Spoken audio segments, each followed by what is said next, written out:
በጋሻውን ሽማግሌ ላኩበት። ቁጭ ብለን ተነጋገርን። ጳጳሳትን ካህናትን አስቀምጬ ተናገርኩ። በጋሻው ዞር ሲል እንደ ዲያብሎስ ከሱ በታች ናቸው ሁሉ። አዋሳ ሲሄድ 10,000 ሰው ይመጣለታል።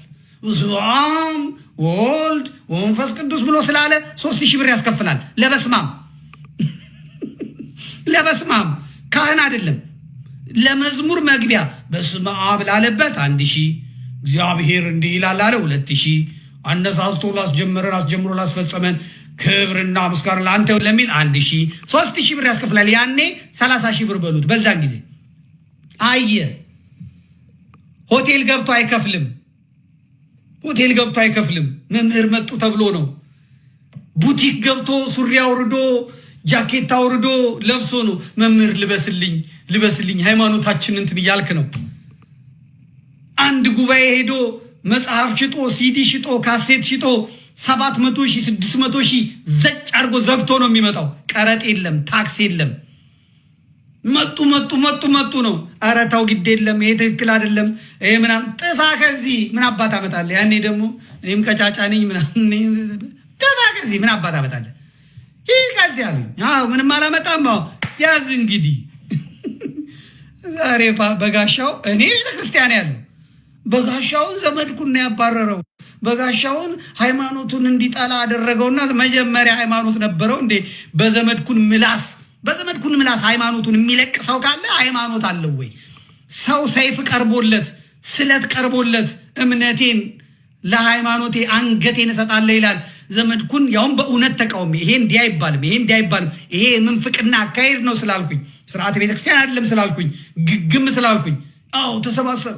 የመጀመሪያው ቀን ከኪዳነ ምሕረት ሲመለሱ መጥተው መዝሙር ቤት እንደበደቡ የፒያሳ ታክሲ አስከባሪዎች፣ የመርካቶ ታክሲ ተራ አስከባሪዎች፣ የቸርቸር ጎዳና ተራ አስከባሪዎች እንዴት መምህራችንን ይሄ መናፍቅ ልኮት ነው ጴንጤ ልኮት ነው ምናምን ተባልኩ። እኔ ግግም ያንኑ ለህዝብ ሰብስቤ ጊዮርጊስ ውስጥ ጎንደር ሲሄድ እንዴት በጋሻውን ትነካለ? ይሄ ጫኝና አውራጅ ሚካኤል ቤተክርስቲያን እኔ ዘማሪ ሉል ሰገደ ዝናብ እስኪወቅጠን ድረስ ግትር አድርጌ ደቡብ ፖሊሶች እየመጡ ምን አባት እናገረዋለን? ማንገጭላይን ቦቦክስ ጣይቱ ሆቴል ጋር በቴስታ በጠረባ አፈር ከድሜ ያበሉኝ። ንቅ የአባቢላ ወሪ ፈንክች አልልም አልኩኝ። ትዝታው ሳሚ ወጥሬ ያስኩት፣ ዘርፌን ወጥሬ ያስኩት፣ ያኛው ወጥሬ ያስኩት ብቻዬን። ማን ይርዳኝ? መድኃኔዓለም ወላዲት አምላክ። ትክክል አይደለም ይሄኛው ትክክል አይባልም። ይሄ ስርዓተ ቤተክርስቲያን አይደለም። ተጠፍጥፌም ተወግሬም አልበቃ ሲል ደግሞ ከሰሱኝ። በወይዘሮ እጅጋየሁ አማካኝነት ተመቻቸ። ጌታቸው ዶኒ የሚባለው ደብዳቤ ጻፈ። ዘሪሁን ሙላት አረቀቀላቸው። በረከታቸው ይደርብና ቅዱስ አቡነ ጳውሎስ ማህተም መቱበት። ለፍርድ ቤት ተላከ። ፍርድ ቤት ቀረብኩኝ። ከዛስ እንዴት እኔ ነኝ እሱን ቤተክርስቲያን አታውቀውም። ለእረፍት እንደወጣ በዛው የቀረ ነው።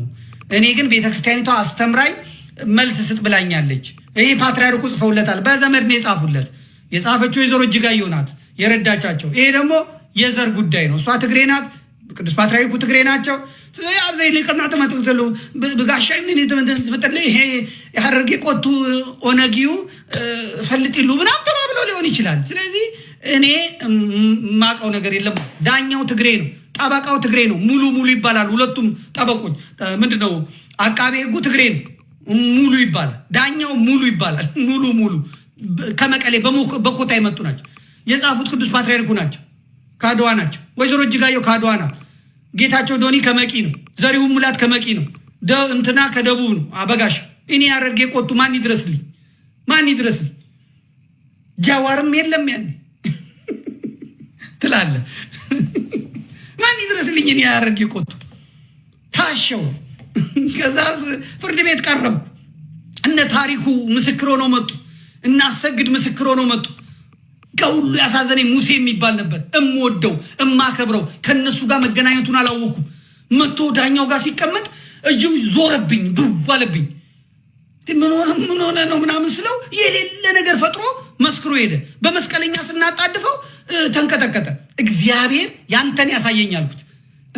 ሌሎቹ አይደለም ያንተን እግዚአብሔር ያሳየኝ አልኩት። አገባ። ሚስቱ ነፍሰ ጡር ናት። እሱ ምናምን ነው። ናዝሬት ሄዶ ተዝናንቶ ምን አላቅም ሲመጣ ሲኖትራክ ወጣባቸው። 3 ነፍሳት ጠፉ። አዘንኩ። እግዚአብሔር በሚያውቅ ግን በጣም ነበር የደነገጥኩት።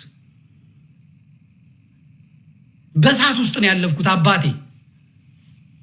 በሰዓት ውስጥ ስብሐት ነጋ ጠራኝ። ይሄ ብቻ መሰለ እንዴ? ስብሐት ነጋ ጠራኝ። ብርቱካን አደረገው ይሄንን ጠይቋት። ወይዘሮ ሳቤላ የምትባል እዛ ከርቸሌ ሚካኤል ጋር ብርሃን ዘኢትዮጵያ የሚባለው ጠይቋት። ቤቱ ጠርቶ ለምን ትናገራቸዋለህ? ማህበረ ቅዱሳን ነው አንተን የላከ። አላከኝም። እኔ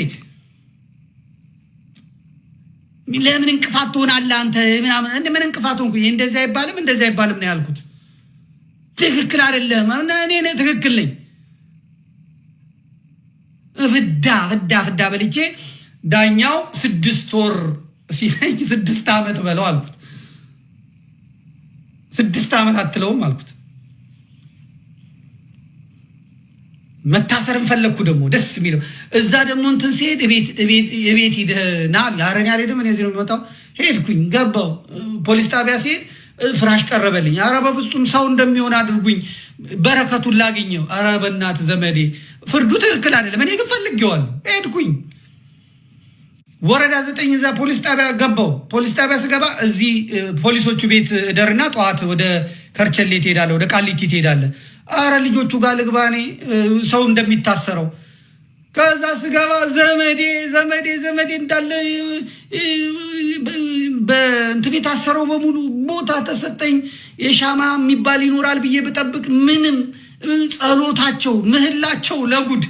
ጠዋት ስንሄድ ደግሞ ወደ መኪና ስንገባ ሁሉም በካቴና ታሰሩ።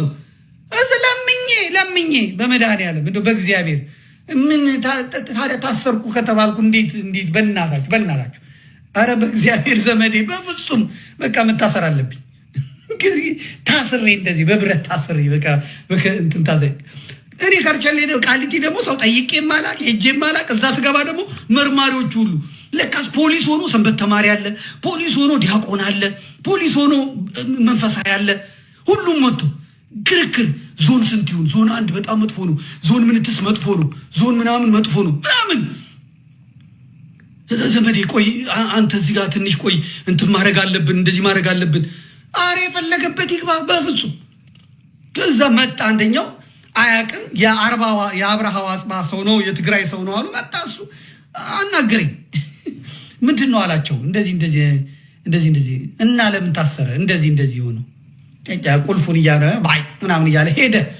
ከዛ የቃሊቲ ገብርኤል ሰንበት ተማሪ የነበረ ልጅ አሁን ፖሊሱ ካየኝ ከዛ በኋላ ደግሞ ሌላኛው ፖሊስ ግሸን ይዤው የሚሄድ ቤተሰብ ወንድም የሆንኩት ደግሞ ሳጅን አለ። የሚገርማችሁ ነገር እንደዚህ ቁጭ ብዬ ስል አንድ ፌዴራል ፖሊስ የነበረ ታስሮ ነው አሉ። ዞን 2 ይባላል። ዞን 2 ጋር እዛ አውጥቶ ፈልጦ ደም በደም ሆነው እዛ ተቀምጬ ወደ 6 ሰው ወደ 7 ሰው ተፈነካክቶ ጩኸት ነው በቃ እዛ ቃሊቲ ዞን 2። ከዛ እኔ የውጭ ሀገር ዜጎች ያሉበት ምን ያሉበት የሆነ ዞን 6 ነው ዞን ምናምን ይባላል። እዛ ትሄዳለህ ሲባል በፍጹም ይሄኛው ዞን ስንት ነው አልኩኝ። አሬ ሲሆን ነው ይሄን ነው የምፈልገው ዞን 2 ነው የምፈልገው ዞን 2። ከዛ ያ ቁልፍ የሚያዘው ሰው ይመጣና አታይ በየቀኑ እንደዚህ ደም ነው የምትደማ እንትን የለ ግድ የለም እዚህ ነው መግባት አለብኝ።